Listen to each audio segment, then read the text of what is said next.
the reason why the love of God stands out. Because God Himself is agape. God is love. At pag-uusapan po natin ito, mga kapatid ko, because alam niyo kung bakit pag-uusapan natin ito?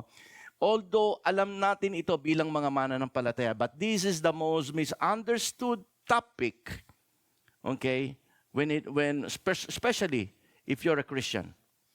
Although alam natin, inutusan tayo ng Diyos na love one another as I have loved you, but ang problema sa atin, hindi natin talaga talos kung gaano tayo kamahal ng Diyos. At alam po ninyo mga kapatid ko, may effect kapag ka naunawaan ng isang mananampalataya kung gaano ka minahal ng Diyos, kung gaano ka laki. Kaya pamagat po ng ating mensahe ngayon, the magnitude of God's love. Because it will give some effect sa pagmamahal mo sa Kanya, sa paglilingkod mo sa Kanya. The moment you understand the depth, the degree, and the magnitude of God's love, magbabago ang uri ng paglilingkod mo at pagsamba mo sa Kanya. I'm telling you that. Okay? Kaya nga ang sabi ng salita, madali sabihin natin na, I love the Lord. Pero unless you understand the kind of love that is giving you, that He is giving you, hindi ka talaga pwedeng magmahal sa Panginoon. Kasi sabi ng 1 John, okay? 1 John chapter 4, verse 19, we love because He first loved us. Natututo lang tayong magmahal sa Diyos. Natututo lang tayong magbigay ng totoong pagmamahal sa ibang tao when we feel, when we understand the kind of love that God is giving us.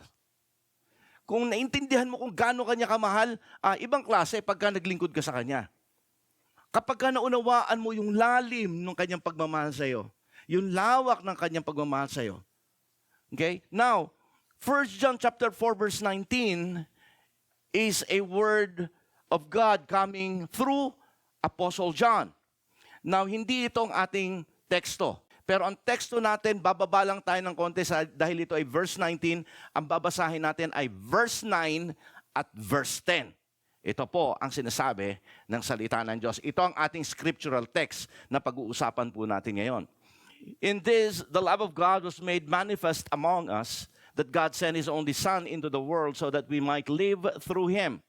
And this is love, that sabi na, not that we have loved God, but that He loved us to send His Son to be the propitiation for our sin. Now, tingnan po natin dito mga kapatid ko, okay, na malinaw dito na ang nagsalita rito, ang sumulat dito ay si John.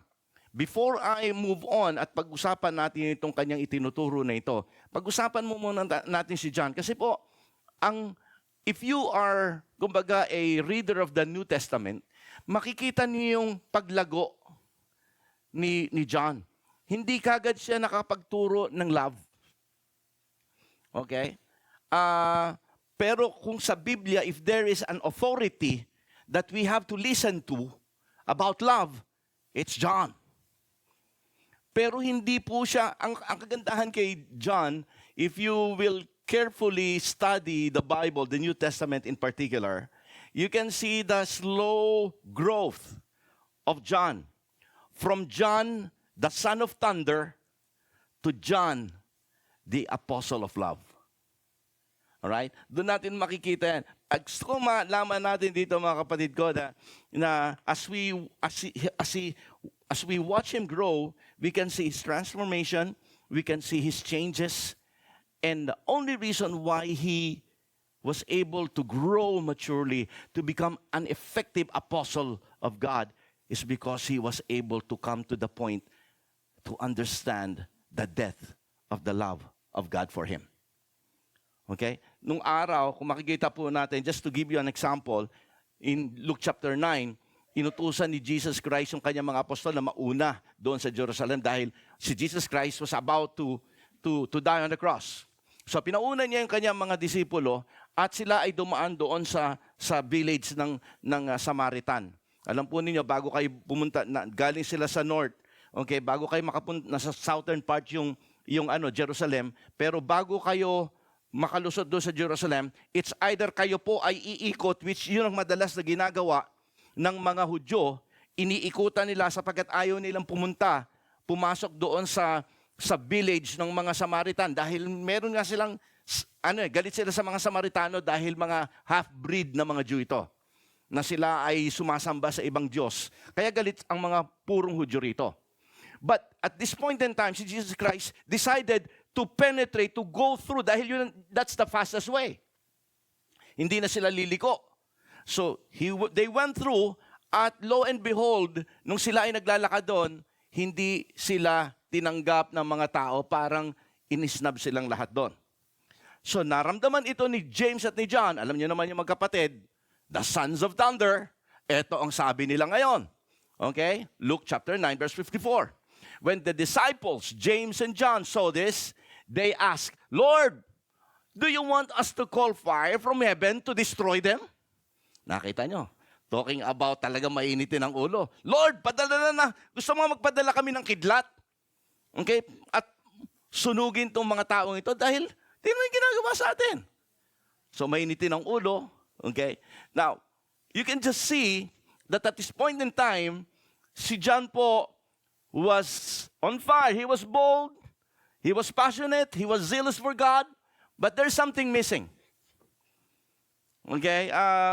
He was quite harsh. He was quite reactive. Talagang yung impulse niya talagang kung susuntukin mo siya, susuntukin ka niya kaagad. Mga ganon. Ganito yung mga, alam niyo, mga tigasin itong mga disipulo ng ating Panginoon Jesucristo. Tingnan niyo po si Peter. Di ba, nung inakmang uhulihin si Jesus Christ, kinuha niya kaagad yung okay? Yung espada, nakataga kaagad. Palaban itong mga to. Alright? Talagang mga iga nga ay talagang mamamatay para sa ating Panginoon Jesucristo. Now, look at this. Kaya nga, hindi sila tatawagin ng ating Panginoon Jesucristo na sons of thunder if these two boys, itong magkapatid na ito, ay hindi talaga tigasin. Kita niyo sabi niya, Lord, do you want us to call down, fire down from heaven? To destroy. Nakita nyo, nasa isip kagad, destroy, kill and destroy. Alright? But as we go on, dito sa binasa natin sa ating teksto, 1 John chapter 4, from the Gospel of Luke to the book of 1 John, there's something happened in the life of John. From being son of thunder to becoming John the Beloved, the apostle of love. What changed him? Sa palagay niyo, you will ask me, what changed him? The only thing that changed him is because he came to a point where he understands how much love he received from God. Nabago yun. Nakita ninyo, bold siya. Gifted siya. But alam po niyo minsan, hindi porke gifted ka, hindi porke bold ka sa Panginoon, hindi porke mainit ka, that's enough para maglingkod ka ng tama sa Panginoon. Okay? Hindi porke mainit ka ngayon, lalago ka sa Panginoon. The reason why he was able to grow and mature is because as he moved to serve the Lord Jesus Christ, he learned how much God, Jesus Christ, loved him so much. Tandaan ninyo, kapag maraming mga tao, ang akala nila just to be gifted, just to be knowledgeable about the Bible, that's good enough to serve the Lord. But if there is no love, something is missing. You only grow in your faith because as you move on, you begin to learn to know God, how much He loves you. When a person knows how much God loves him, that is when you begin to change your approach in serving God by serving others. Intindihan niyo po ba yung sinasabi ko rito? Kasi tingnan po ninyo, ang iba kapag ability-based o gift-based ang kanyang paglilingkod, that person can easily get irritated. That person can easily be misunderstood. That person can always have somebody na kaaway. Kahit pa ikaw ay gifted. But when you begin to, kagaya ni John sa panahon ni Jesus Christ, but when you begin to understand how the depth, the degree, and the magnitude of God's love over you, everything changes. Kasi maintindihan mo na, Lord, sobra yung pagmamahal mo sa akin. Lord, yung ginagawa ko ito, parang kakatiting lang sa sobrang bagay. Then now I have grasped the magnitude of your love. Panginoon, dati, tinitipid ko ang paglilingkod ko sa iyo. Ngayon, ang paglilingkod ko sa iyo, kahit anong todo ko, kulang pa pala ito. Why? Because you now understand how much God loves you. It affects how you serve the Lord. It affects your relationship with God. Everything changes. Your prayer life, your desire to serve Him, everything changes as you grow to know how much God loves you. Kaya po, nung gumagawa ko ng mensahe, sabi ko, now this is the perfect time to bring this message to my brothers and sisters. Taking advantage of the love month. Kaya sabi ko, I am going to talk about the love of God. Sapagkat sabi ko, as much as the Bible is teaching us about love, this is the most misunderstood topic. Okay? Kahit sa Bible study, pinag-uusapan natin yung love. But I'm going to go through the specific process, how much God loves you. Kaya nga, uuwi tayo. Alam po ninyo, gusto ko umuwi kayo, lumabas kayo sa pintuang ito. Kahit dyan sa Holland, lumabas kayo ng pintuan ng church natin ngayon. Dala-dala ang confidence na whatever happens, I am secured with God's love. Malakpakan po natin si Lord dyan.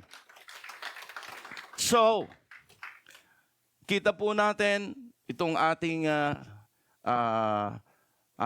si Apostle John. He was trying to give us some ito nga po palang ating teksto, 1 John chapter 4 verse 9 to 10. Ito ay ang konteksto nito is tinuturuan niya yung mga Kristiyano sa Asia Minor na sabi niya ganun, you have to learn how to love one another. Kaya lang, you can never learn how to love one another unless you learn from Him. Kaya nga kita po ninyo, yung ito, 1 John chapter 4, okay, 9 to 10, tingnan nyo, pagdating ng 19, sabi niya ganon, ito na yung pinaka-conclusion ng sinasabi niya. All of a sudden, sabi niya ganon, we love because He first loved us. The only reason why you can love your neighbor, love one another, and love God. Tandaan natin kasi, kapag ka naintindihan mo yung pagmamahal sa iyo ng Panginoon, yung pagmamahal mong ibibigay sa iba, mauunawaan mo rin. Yung ginagawa mong pagsasakripisyo, hindi ka magrereklamo. Kasi minsan sasabihin natin, pagod na ako sa ministry ito, wala man lang nag-appreciate, wala man lang tumutulong, we all have these kinds of reasons. We all have these kinds of feelings. But when a Christian, when a son of God or children of God understand how much God loves him, everything that you do, alam mong kulang pa sapagkat sobra-sobra yung binibigay sa'yo ng Panginoon. Naintindihan nyo? I hope we're in the same context here. And that is what I feel kapag minsan I feel like parang I'm down and dumadating ako sa punto na minsan everything that I'm doing is parang just being taken for granted. Pero pag binabalik yung sarili ko at nananalangin ako, Panginoon, kulang pa po ito. Sorry, Lord. Minsan napapatingin ako sa ginagawa ko. And I'm sure, marami sa atin ganon. Minsan napapagod tayo. Minsan nahihirapan na tayong maglingkod sa Panginoon. But when you realize how much God loves you, kung ano yung ginawa niya dahil dun sa pag-ibig na yon, that is when everything will change. Your mindset will change. The way you act in serving God will change. Everything will change. Kaya ito ang pag-uusapan natin ngayon. The three expression of God's love, so that ang lahat ng gagawin natin ngayon will be inspired at hindi mawawala na yung katamaran, mawawala na rin yung alam po ninyo, yung panghihinayang sa mga ginagawa natin o sa mga nakikita natin, because mapapatuon tayo sa ginawa at pagmamahal ng Panginoon sa buhay natin. Are you ready? All right? Okay. So let's move on. Okay? First, okay, dito sa pag-ibig ng Panginoon, we can see that it is not just love, it is a saving love. Okay? God's love is saving love. Okay? Yun yung una yung tatandaan. God's love is saving love. Balikan natin yung verse 9. This is how God showed His love among us. He sent His one and only Son into the world that we might love, but that we might live through Him. Now, dito sa verse na ito, okay, ang ginawa ni Lord ay He showed His love. God, when during John 3:16, He didn't define love. He never discussed love. But what God did is He showed love by sending His only begotten Son. He took it into action. Kaya yung the word showed na ginamit dito sa Greek word, mga kapatid ko, it means that His love, the love of God is made revealed. Yung showed means to reveal or revealed, made visible, and put on display. God never said anything about love. He showed it. He demonstrated it. Are you here? Maraming mga tao magaling magsalita. Mahal kita. Okay? Kukunin ko ang buwan. Okay? At ilalagay kong palamuti doon sa mga bituin na gagawin kong kwintas para isakal ko sa'yo. Di ba? Parang ganon? Gagawin kong kwintas. Ganyan eh. Ganyan tayo eh. Ganon natin dinedefine ang pag-ibig natin. Okay? Sa ating sinisinta. But God, as far as He is concerned, ang sabi na salita ng Diyos, God so loved the world, so He gave. That He gave. He never made any description of His love. He demonstrated it. He made it evident and obvious for everyone. Para hindi na tayo mag-doubt sa pag-ibig niya. Okay? Nakakahiya, minsan, nagda-doubt pa rin tayo sa pag-ibig niya. Lord, natutulog ka ba? Naririnig mo ba ako? Nandiyan ka pa ba? That is a manifestation how much small or how small our understanding of God's love, kaya nagda-doubt tayo. Kaya ang mensahe ko ngayon dito, my desire, my purpose in preaching this is that anybody, okay, all Lord of the Harvest family will now begin to understand the depth, the degree of God's love for all of us.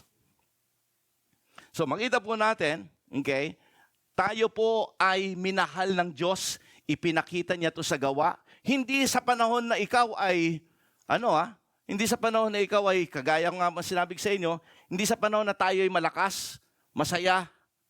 Hindi sa panahon na tayo ay ready. Hindi sa panahon na, kaya binigay niya yan kasi deserving tayo. No.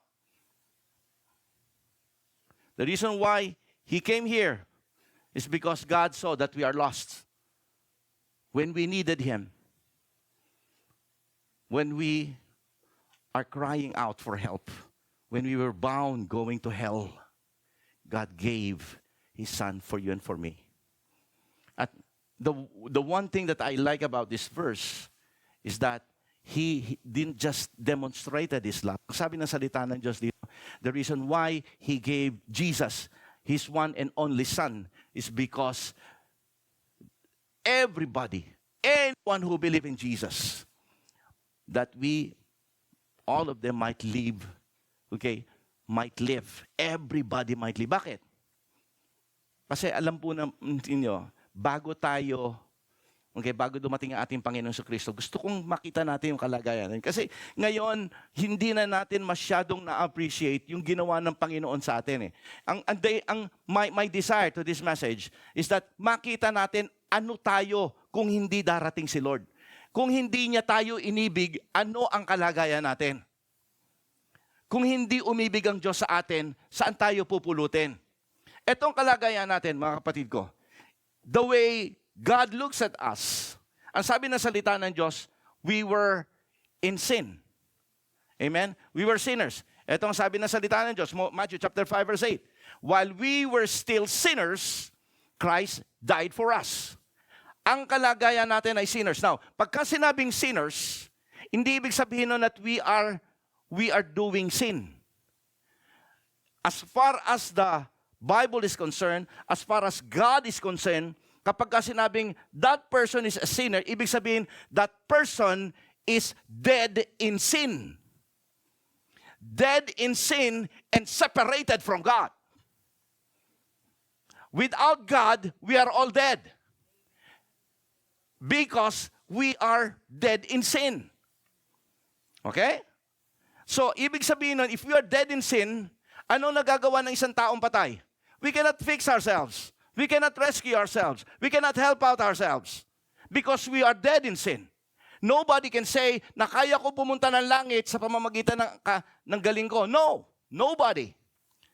Not unless God will suffer. Not unless God will come here to rescue you.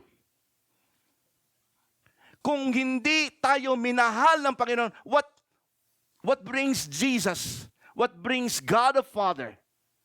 Sent His Son on earth. What? It's love. It's love. For God so loved the world. Walang ibang dahilan kung bakit pumunta rito at pinadala ng Diyos Ama ang kanyang anak. Walang dahilan kung bakit si Jesus Christ ay mamamatay dito sa ibabaw ng lupa para magsakripisyo sa atin kung hindi pag-ibig ng Diyos.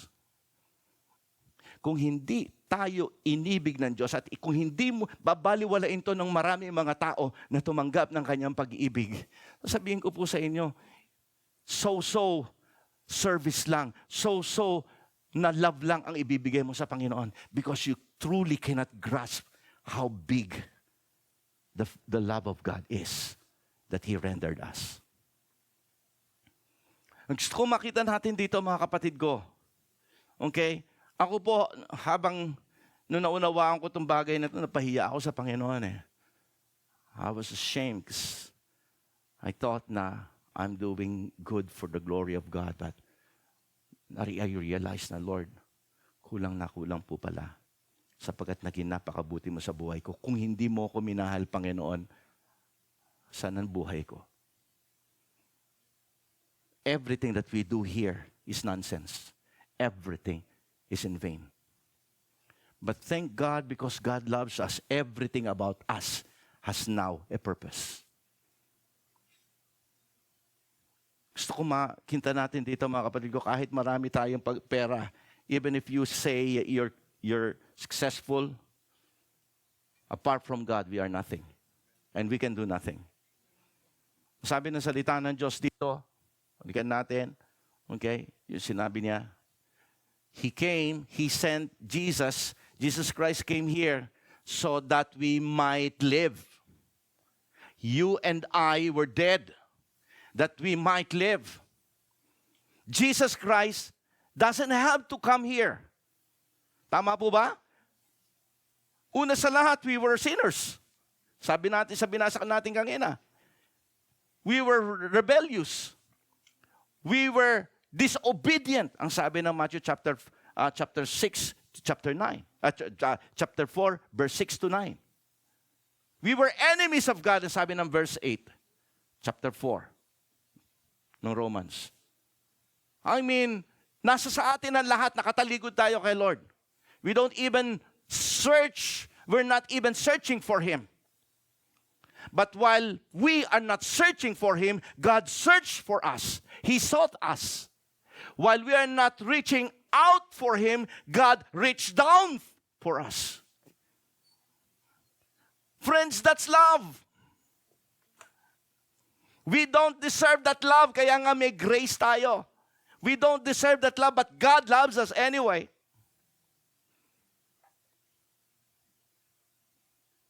That's saving love. Alam po niya, nasa isip ng Panginoon, if I will not do this, these people will go straight to hell.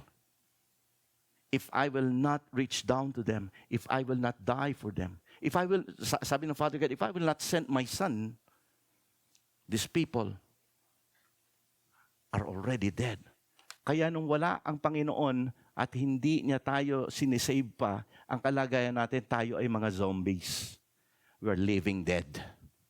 Kahit humihinga ka, you are already dead anyway. Your life is a waste. He doesn't care kung ikaw ang presidente ng Pilipinas, ikaw ang presidente ng Japan o ng Amerika. Everything is already waste. Nandun na tayo. I thank God. Okay? Sabi ng salita ng Diyos, this is how God showed His love. Now, lumiliwanag, ano? Nakita nyo? Nagiging powerful ngayon yung word. This is how God showed His love. He never said anything about love. He showed it. He demonstrated it. And He sent His Son and only Son, His one and only Son, into the world that we might live. And this is what I like. Okay? This is what I like. Kung wala si Jesus Christ, you cannot fix yourself, you cannot help yourself, you cannot rescue yourself, or you cannot even improve yourself. Okay? That's the reason why, sabi ng Panginoon, ipakita nating mahal natin sila. Magplano tayo. Akala nyo ba, mga kapatid ko, it's hard to plan? It's easy to plan? No, it's a hard planning. Why? Because they know, okay? They know that they have to go through the process. Sino yung gumawa ng process? Who's the one who made the process? God Himself. He has to go to the process. It's like ikaw yung presidente gumawa ng tawag dito, ng sarili mong law, pero yung anak mo nagkaroon ng problema. Walang kakayanan magbayad ang anak mo. So kinakailangan mong bayaran yun, you have to go to the process. Ikaw ang gagawa para maligtas yung anak mo. And that's how God did to us. So makita po natin dito, mga kapatid, that if that we might live, He came not to make you good. He came to make dead people alive. Ang akala lang natin, dumating si Jesus Christ dito para maging mabuting tao tayo. No. His purpose is to bring the dead people alive again. Ang maganda rito, mga kapatid ko, He came that we might have life and live through Him. Can you see this? Live through Him. Ang isang tao na nabubuhay kay Kristo, buhay ang Espiritu. Ang isang taong nabubuhay kay Kristo, okay, is no longer condemned. Is no longer bound to hell. Ang isang taong nabubuhay kay Kristo, okay, ginagamit na uli ng Diyos. Ang isang taong nabubuhay kay Kristo, matuwid at malinis at katanggap-tanggap sa mata ng Diyos. Can you see what God has done in our lives?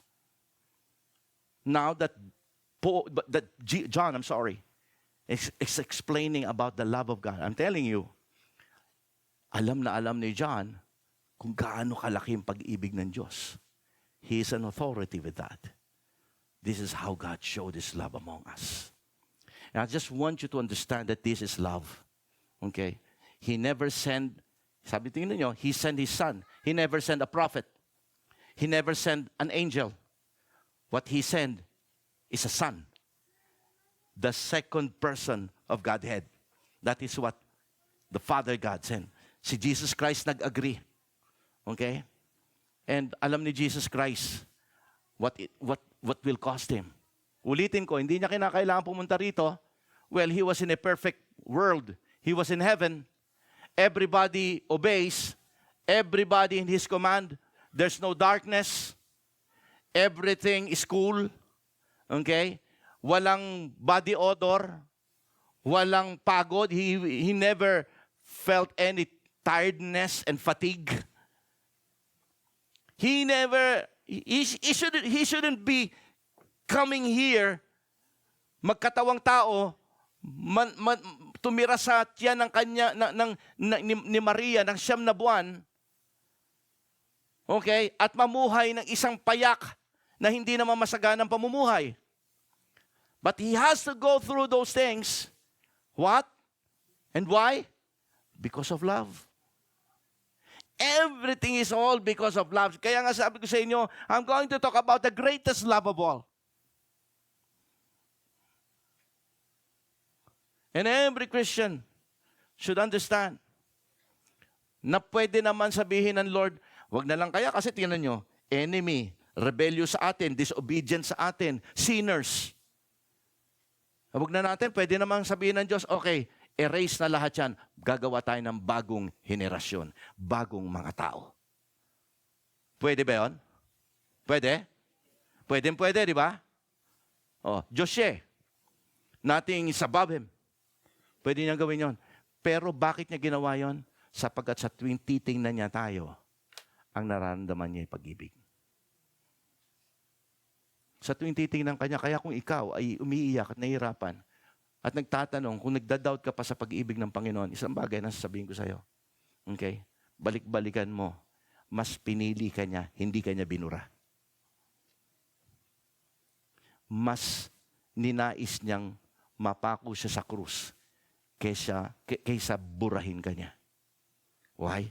Because He loves you. Never ever, okay, try to entertain the question, the deceitfulness of Satan. Minsan, yan ang ginagawa sa atin ni Satanas.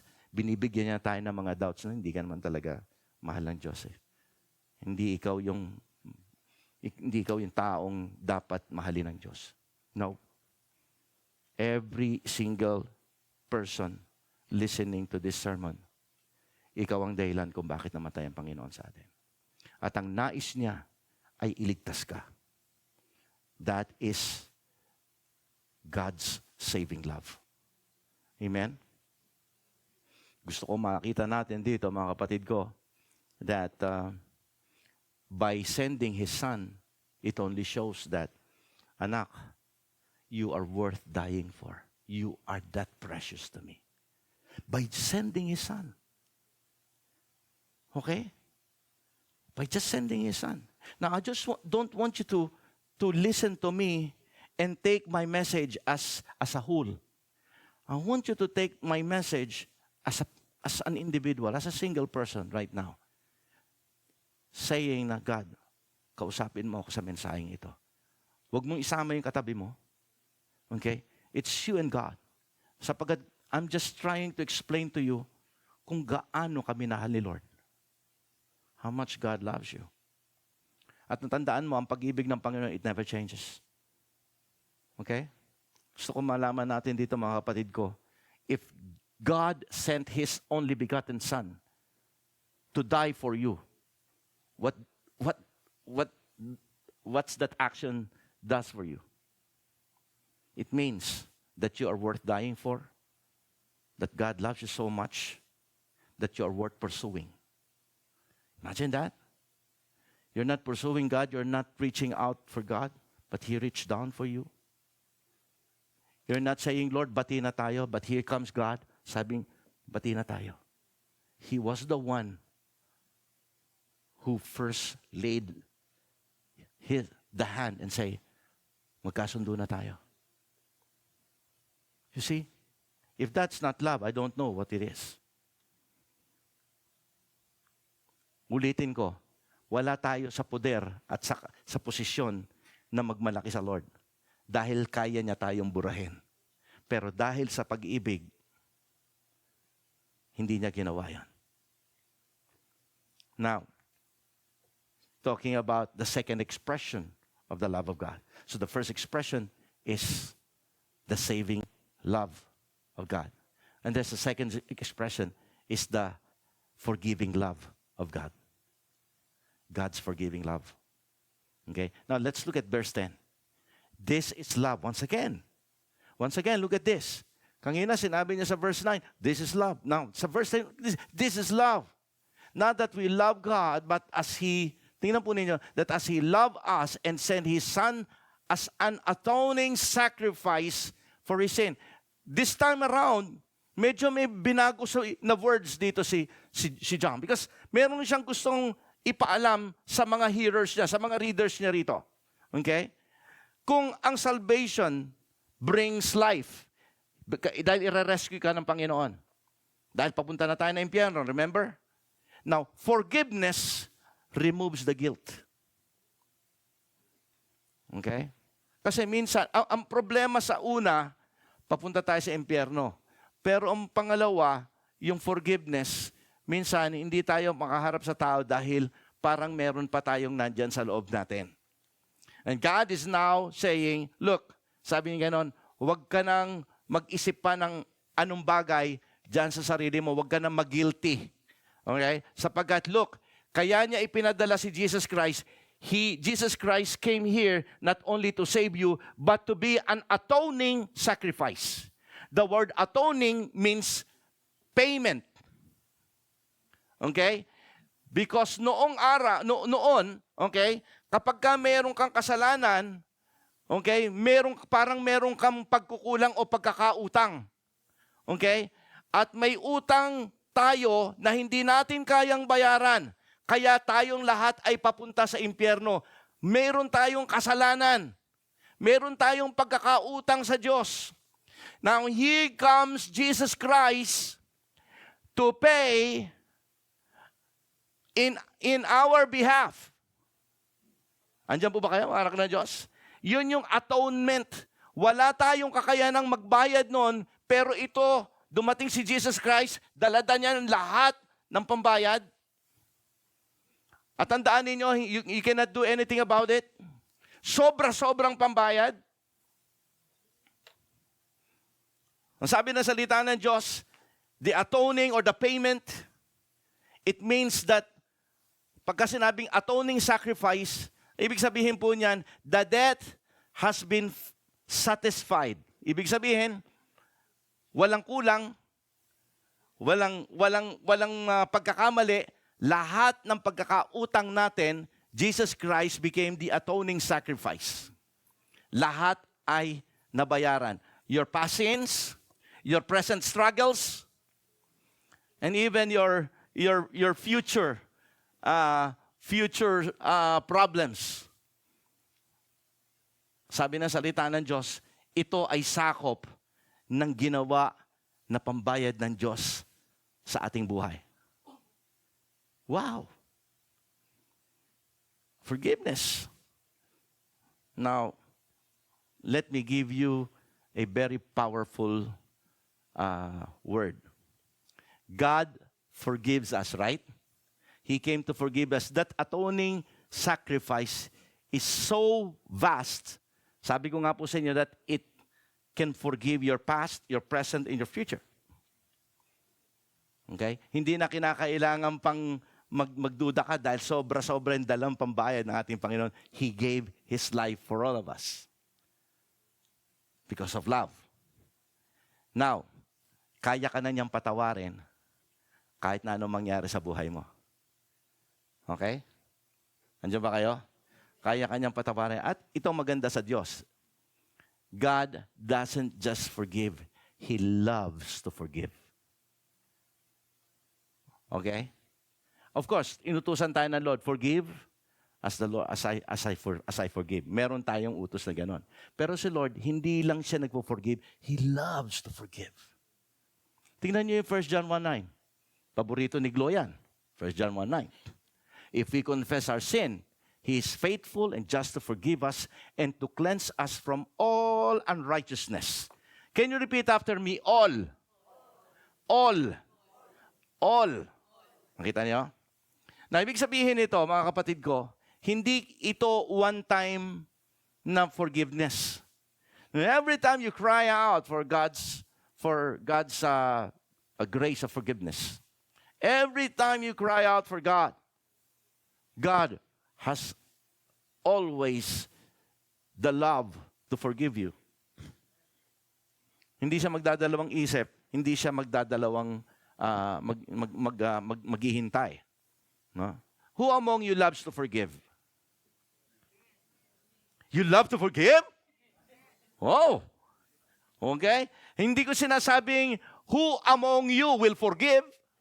Ang sabi ko, love to forgive.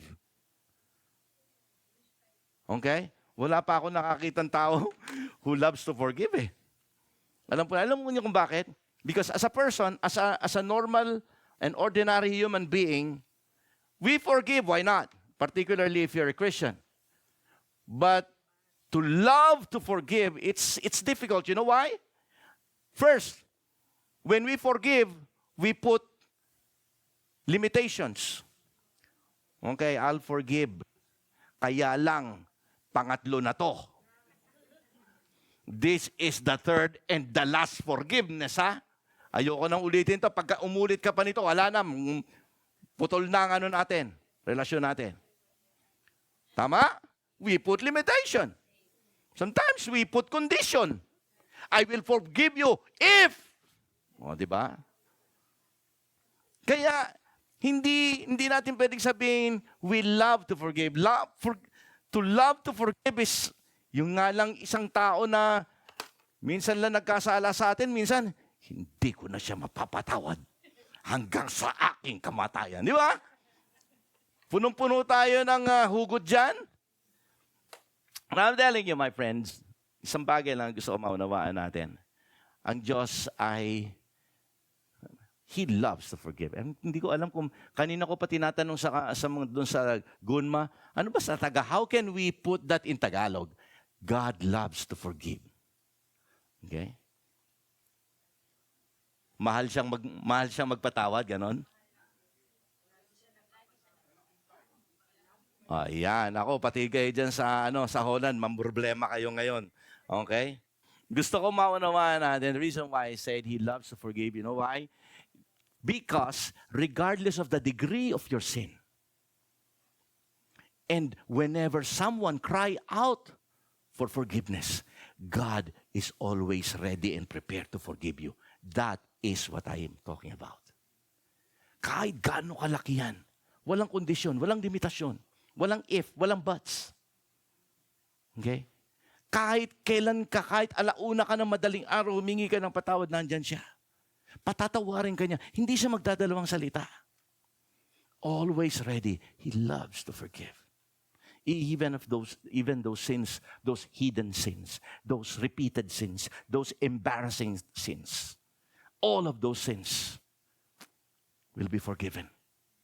Walang maliit, walang malaki, at malaking malaki. Palakpakan po natin si Lord dyan. Okay? Praise the Lord because God is not like man. If God is like man, patay tayong lahat, mga kapatid ko. Okay? The forgiveness of God doesn't depend on our performance. Hindi dahil you deserve to be forgiven. No. It doesn't, kung paano niya, if He can forgive a pastor, He can easily forgive a normal kingdom people. Pare-pareho lang. Okay? It doesn't depend on your position or your performance. All it takes is a heart that is true to Him and say, God, patawarin mo po ako. Lumalapit po akong muli sa iyo. Nakikita ng Panginoon yung truthfulness sa puso mo, patatawarin ka niya. Amen? And pangatlo, mga kapatid ko, okay, kaya ang pagpapatawad ng Panginoon, hindi base sa kakayanan mo, base ito sa kanyang choice, sa pag-ibig niya sa iyo. Okay? The third expression of God's love, okay, if love of God is saving love, okay, He will rescue you, niligtas ka niya, and then it is also a forgiving love. He took out the guilt from us. And the third one, The love of God is a restoring love. Okay? Now, this is the ultimate destination why God saves us and forgiven us. Okay? Because God wants to restore what was destroyed by Satan in our lives. Restoration. Ibig po sabihin na restoration is to be brought back. Okay? To be put back in place. Or to made whole again. That's the meaning of restoration. Ang gusto kong maunawaan natin, mga kapatid ko, hindi huminto si Lord ng saving lang. Hindi huminto si Lord ng pagpapatawad lang. Ang gusto niya, i-restore ka niya. Bakit? Kasi gusto ka niyang gamitin. Andiyan po ba kayo, mga anak ng Diyos? Maraming mga Kristiyano, gusto lang nila salvation and forgiveness. Okay? Ang akala nila, hanggang doon lang ang ginawa ng Panginoon sa kanila. No. Ang gusto ng Panginoon, kaya Kanya niligtas. The reason why God saved you, the reason why God forgave you, is because God wants to restore you. Why? Because He wants to use you. Restoration is the ultimate purpose, okay, of the love of God. Originally, when God created Adam and Eve, ang nais ng Panginoon ay magkaroon tayo to take dominion over this world. But Satan was able to disrupt and usurp the power and authority that God gave to Adam and Eve. Nanakaw niya ito. Tandaan natin, John 10:10 says, He came to kill, to steal, and to destroy. It was destroyed by Satan. But now, Jesus Christ came to save you. Kasi papunta tayo ng impyerno to forgive us. Because of that, God can now restore you. Yung mga bagay na nanakaw ng dyablo, yung mga bagay na nasira ng dyablo, maibabalik niya lahat sa iyo. Hindi lang papunta sa langit, okay, ang ultimate purpose kung bakit sinave ka ng Panginoon. Kasi kung yun lang ang purpose ng Panginoon, hindi i-restore ka lang. Kung yun ang gusto ng Panginoon, sana nung tinanggap natin ng Panginoon, sana kinuha na niya, ikaw, namatay ka na agad pagkatapos nun. Pero hindi. Hanggang ngayon, buhay pa tayo eh. Hanggang ngayon, may kakayanan pa tayong maglingkod. May kakayanan pa tayong magsalita at magbahagi ng salita ng Diyos. Ang masakit, maraming mga Kristiyano ngayon, pagkatapos ma-born again, naghihintay na lang ng rapture. Amen? Sana mag-rapture na. Okay? I mean, yun ang nakakalungkot. We forget about the reason why God saved you, God has forgiven you, not only because God wants you to be in heaven. As of this moment, God has restored everything. He restored your calling. He restored your ministry. Everybody should be doing the ministry. Okay? Ang nasa isip lang naman na marami, magmi-ministry ako. Hindi naman ako marunong mag-preach, hindi ako marunong mag-pastor. Ang pagpapastor, hindi ministry yan. As I have written in my book, kung saan kayo nilagay ng Panginoon, magliwanag ka ron. Kung saan ka nilagay ng Panginoon, maging maalat ka ron. We are light and salt of this world. Ano man ang bagay na pinagagawa sa iyo ng Panginoon, maliit man itong bagay na ito, kung ito ang pinagagawa sa iyo ng Panginoon, malaking bagay yan para sa Kanya. Hindi yung parang, bata pa ako, may edad na ako, hindi ako marunong, sila marunong. Hindi ganon. Because God has restored you. Remember? He has restored you to your original calling. Hindi tayo dapat magtamad-tamaran. Alam po ninyo, in the Bible, okay, maraming nirestore ang Panginoon. There's Moses. Moses was a murderer. But when God forgiven him, when God saved him and forgiven him, what happened? God restored him. And eventually, he fought Pharaoh and become the what? The deliverer of the Hebrew people. David was an adulterer. He was a murderer. But later on in the latter life, God restored him and called the man after God's own heart. Paul, my man. Paul was what? He was also a murderer. Siya nagpapatay kay Stephen. Siya nagbigay ng gosig na, sige, patayin niyo. He was a very violent man. Sabi niya, I'm a violent man. He became the number one enemy of Christianity during his time when he was not yet a born-again Christian. But when God forgave him, saved him, and restored him, ano nangyari sa kanya? God restored his original calling. He became an apostle to the what? To the Gentile world. Can you imagine that?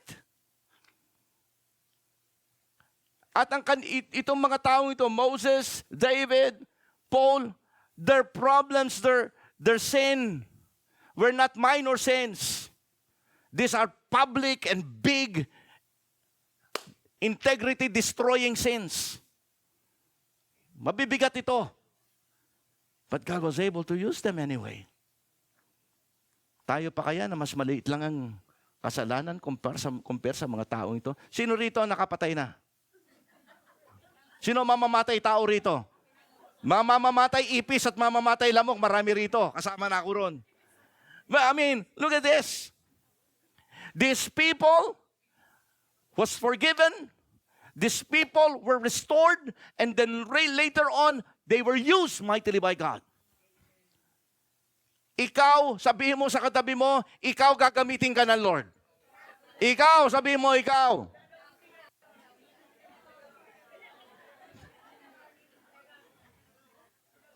You see, if we look at the life of Moses, the life of David, and the life of Paul, my friend, that is restoration.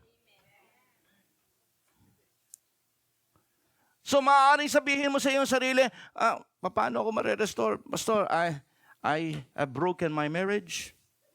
I failed my parents. I'm not a good wife, husband, or I have been guilty of so many things. How can God use me? Alam po niyo mga kapatid ko, ang masasabi ko, stop the drama. Alam niyo kung bakit? Sapagkat, sa totoo lang, yung mga broken marriage can become a blessing of testimony sa mga taong makakapakinig nito. If you will be restored by God. If you allow God to restore you and use you again. Si Satan kasi ganito. He is used to capitalizing on our weaknesses. But God can use your weakness to be a blessing for others. Do you believe in that? That all things can work together for good for those who love God. Do you believe in that? If you believe in what I'm saying, what the Bible is saying, then what I'm saying now is, tumayo ka na dyan sa kinauupuan mo. Okay? Hindi, wag ngayon. Wag ngayong umupo. Baka mag-alisan kayong bigla. Okay?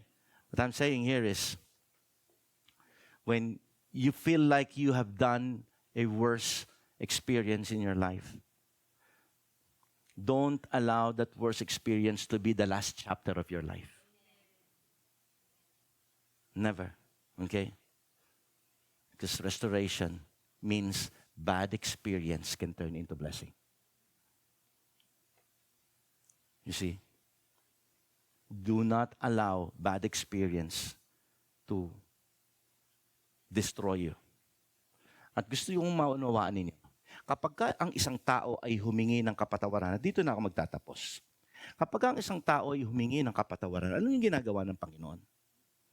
Nung araw, para siya ay mapatawad sa Old Testament, para ang isang tao ay mapatawad sa kanyang kasalanan, kinakailangan niya mag-alay ng hayop, dugo ng hayop.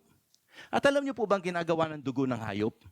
Okay? Ang ginagawa ng dugo ng hayop, hindi pinatatawad siya ng kanyang kasalanan, pero the blood of the animals can only cover the sins of the sinner. But alam niyo po ba si Jesus Christ? Si Jesus Christ, nung siya ay namatay at siya yung naging Lamb of God, siya yung nagbuhos ng buhay sa kapalit ng mga hayop.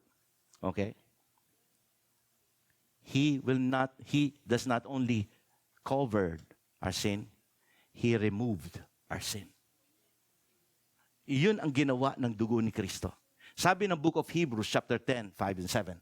Therefore, when Christ came into the world, He said, sacrifice and offering you did not desire, but a body you prepared for me. Look at this. Bakit yung sacrifice and offering, hindi yun ang desire ng Panginoon? Because it only covers the sin of men. It only covers. Okay? But a body you prepared for me. The reason why Jesus Christ took this flesh. Okay? So that the sin offering because the sin offering yung sa mga hayop, you were not pleased. Then I said, here I am. It is written about me in the scroll. I have come to do your will, O God. So kung maunawaan po natin, sinasabi ng ating Panginoon si Kristo, ito ang aking atoning sacrifice para sa lahat. Now, baka sabihin na, nasaan dyan, Pastor, yung sinabi mong, He's removing the sin. Okay? Introduction lang to. Nasa Micah chapter 7, verse 19. Ganito ang ginagawa ng Lord kapag pinatawag niyo tayo. You will again have compassion on us. You will tread our sins underfoot and hurl all our iniquities into the depth of the sea. Now this is tingnan niyo, kukunin niya yung kasalanan sa'yo, aapakan niya, dudurugin niya ng kanyang mga paa, tapos ang sabi niya ganun, kukunin niya to, at ibabato niya sa gitna ng karagatan. Sino narito yung nasa barko ka nalaglag yung singsing mo? At pagka yun ay nalaglag, hindi mo na makikita yon habang panahon. Tama? Sa gitna ng Pacific Ocean. Hindi. Diyan nga lang sa ilog, pagka nalaglag yung bracelet mo, hindi mo na makita eh. Look at this. Ang sabi now, this is just a metaphor. This is a figurative word. Now, this gives us the idea na kapag ka pinatawad ka ng Panginoon, okay, ay galit ang Lord sa kasalanan. Pero hindi lang yon. Ilalayo ng Lord yung kasalanan mong malayo sa iyo na hindi mo na makikita magpakailanpaman. Palakpakan po natin si Lord John. That is what God is doing when somebody is being forgiven. So never ever think na ikaw ay mabubuhay pa sa nakaraan. Babaero kasi ako, lasinggero kasi ako, sugarol kasi ako, ganito kasi ako. Never! Because your past and forgiven sin was no longer. Wala yan sa tabi mo. Hindi yan kinoberan. What God did is it removed out from you and throw it out as far as you cannot see. So wag kang magpapagoyo kay Satanas. You are no longer the person you were. Are you here? You are a new person. Ang Panginoong Hesukristo, pumarito siya para ang patay ay kanyang buhayin. Ang luma ay ganyang baguhin. Amen? Tayo po lahat ay tumayo.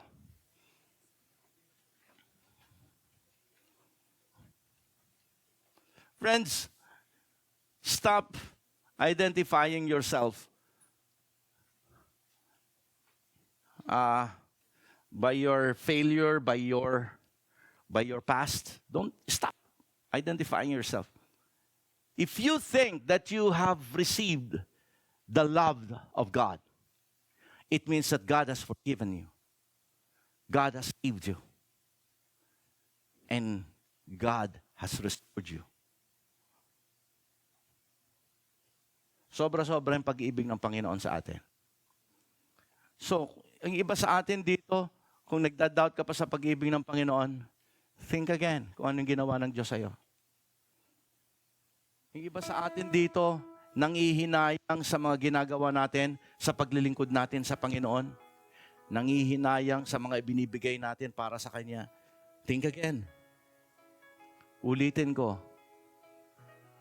Kahit napaka-yaman mo at napakasikat mo rito, kung di ka inibig ng Panginoon, walang ibig sabihin lahat yan. Just the fact that God loves us. Okay? Sobra-sobra at hindi natin to kayang bayaran.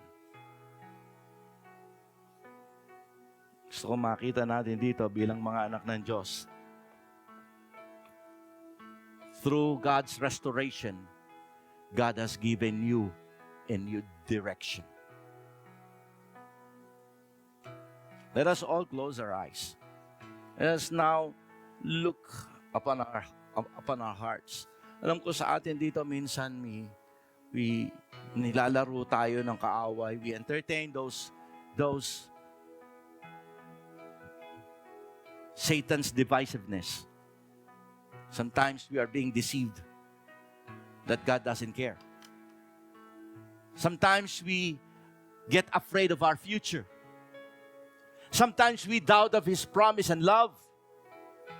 Now let us all come and seek forgiveness.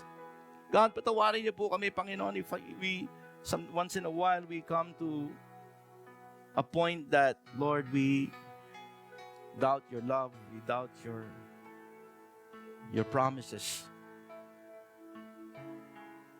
Listen, God wants you. Sa pamamagitan ng pinatunayan niya to by sending His Son, He wants you. He didn't love from the distance. Siya ang lumapit sa'yo. He stepped into the history. He stepped into the flesh. And He stepped to the cross to complete the mission of rescuing you. Why? Because He loves you. So sa atin dito, it's about time to return back. Sabihin natin, Panginoon, salamat po. You see, your future is secured because of His love. Now let us all lift our hands together. Mga kapatid ko dyan sa Holland, lift your hands and I just want you to really talk with God right now. It is between you and Him. Ano sasabihin ng Panginoon sa iyo, anak, you see, mahal kita. Minahal kita. Don't ever doubt my love anymore. I didn't explain this, but I demonstrated, I show it to you.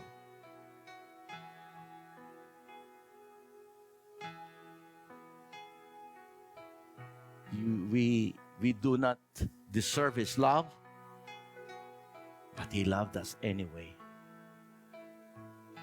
God, I thank you for the lives of every believers raising their hands. And I pray, Father, hallelujah, to forgive us if there is some point in our lives that we doubted your love. There's some point in our lives that, Lord, we cannot feel that love. Yung pala, nagkukulang. Kami pala yung nagkukulang doon.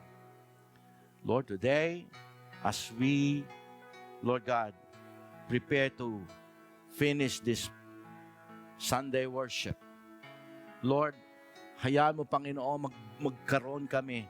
Help us to have a renewed strength in serving you. Now we will no longer complain how hard it is to serve you. We will no longer complain because now we know, hallelujah, that as much as we are suffering to serve you, Lord, to love you back, that is nothing compared to the love that you're giving us every day. To the love that we have received, that we are enjoying in this life, my Lord.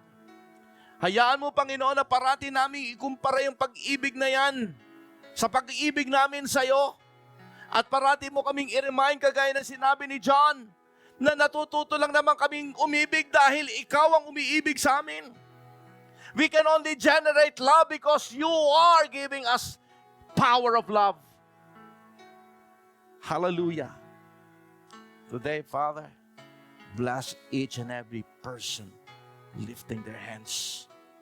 Embrace us with your love, my Lord.